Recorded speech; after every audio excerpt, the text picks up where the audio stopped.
2 فرشتوں کے کندھوں پر ہاتھ رکھے ہوئے آسمان سے اتریں گے۔ دجال حضرت عیسیٰ علیہ السلام کو دیکھ کر بھاگے گا۔ بالآخر باب لد پر پہنچ کر حضرت عیسیٰ علیہ السلام دجال کا کام تمام کر دیں گے۔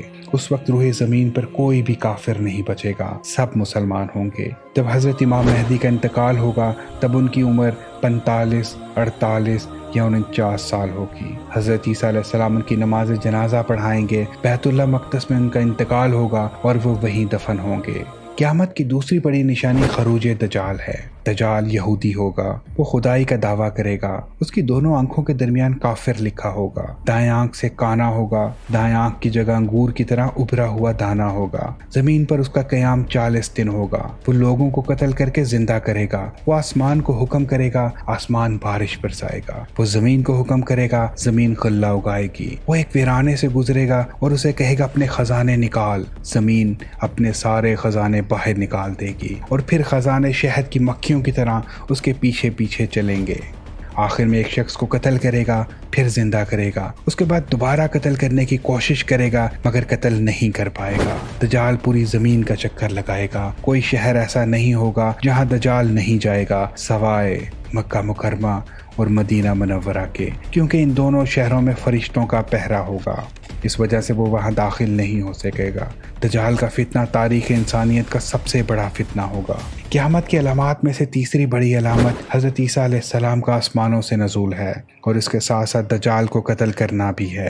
جب حضرت امام مہدی مدینہ منورہ سے ہو کر دمشق پہنچ چکے ہوں گے اور دجال بھی مکہ مکرمہ اور مدینہ منورہ سے دھدکارا ہوا دمشق کے قریب پہنچ جائے گا، اس وقت حضرت امام مہدی اور یہودیوں کے درمیان جنگیں عروجوں پر ہوں گی کہ ایک دن عصر کی نماز کا وقت ہوگا، اذان عصر ہو چکی ہوگی، لوگ نماز کی تیاری میں مشغول ہوں گے کہ اچانک حضرت عیسیٰ 2 فرشتوں کے پروں پر پیر رکھے ہوئے اترتے ہوئے نظر آئیں گے۔ حضرت عیسیٰ علیہ السلام سر نیچے کریں گے تو پانی کے قطرے گریں گے، سر اونچا کریں گے تو چمکدار موتیوں کی طرح دانے گریں گے۔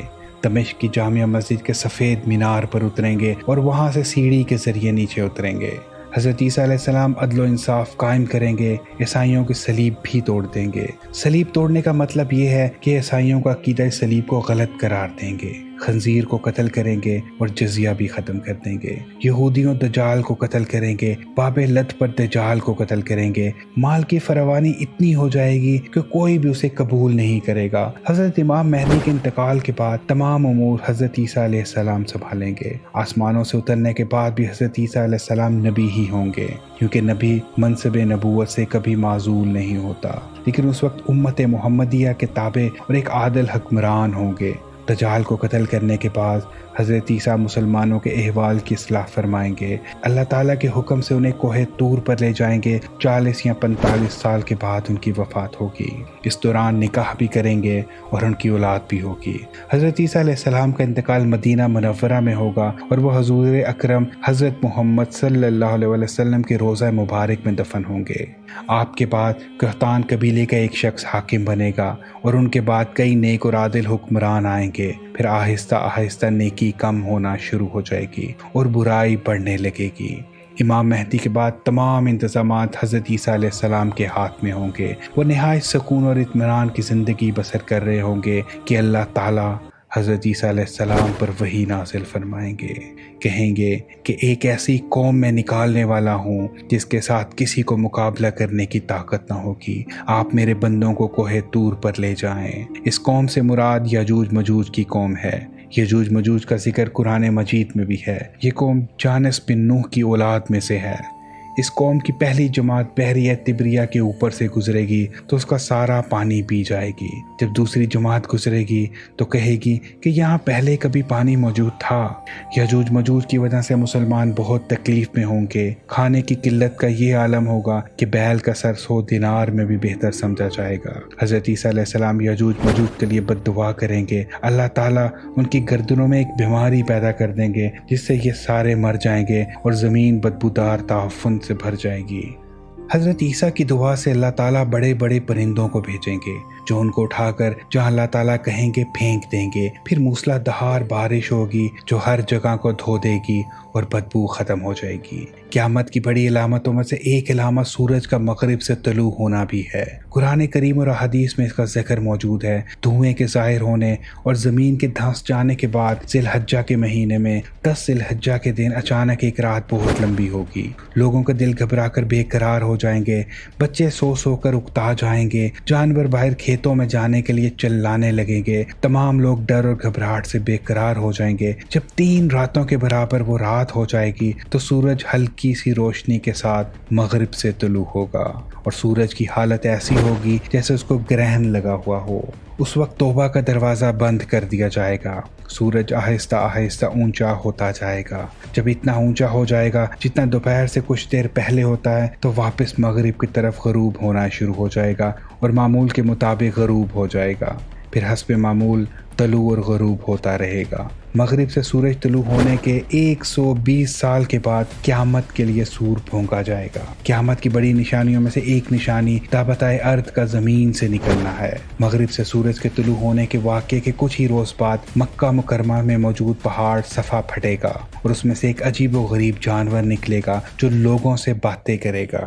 وہ بڑی تیزی کے ساتھ پوری زمین کا چکر لگائے گا۔ اس کے پاس حضرت سلیمان علیہ السلام کی انگوٹھی اور حضرت موسیٰ علیہ السلام کا عصا ہوگا۔ ایمان والے لوگوں کی پیشانی پہ حضرت موسیٰ علیہ السلام کا عصا سے ایک لکیر کھینچے گا جس سے ان کا چہرہ روشن ہو جائے گا، اور کافروں کی گردن یا ناک پہ حضرت سلیمان علیہ السلام کی انگوٹھی سے سیاہ مہر لگا دے گا جس سے ان کا سارا چہرہ میلا ہو جائے گا۔ لوگوں کے مجمع میں ایمان والوں کو کہے گا یہ ایماندار ہیں، اور کافروں کے بارے میں کہے گا یہ کافر ہیں۔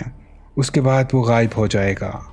جانور کے واقعے کے کچھ ہی روز بعد جنوب کی طرف سے ٹھنڈی اور نہایت فرحت بخش ہوا چلے گی جس سے تمام مسلمانوں کی بغل میں کچھ نکل آئے گا جس سے وہ سب کے سب مر جائیں گے، حتیٰ کہ اگر کوئی مسلمان کسی غار میں چھپا ہوا ہوگا اس کو بھی یہ ہوا پہنچے گی اور وہ بھی مر جائے گا۔ اب روح زمین پر کوئی بھی مسلمان نہیں بچے گا اور پھر صرف برے لوگ بچ جائیں گے۔ اس وقت ساری دنیا میں حبشیوں کا غلبہ ہو جائے گا اور انہی کی حکومت ہوگی۔ قرآن کریم دلوں اور کاغذوں سے اٹھا دیا جائے گا، حج بند ہو جائے گا، دلوں سے خوف خدا اور شرم و حیا بالکل اٹھ جائے گی۔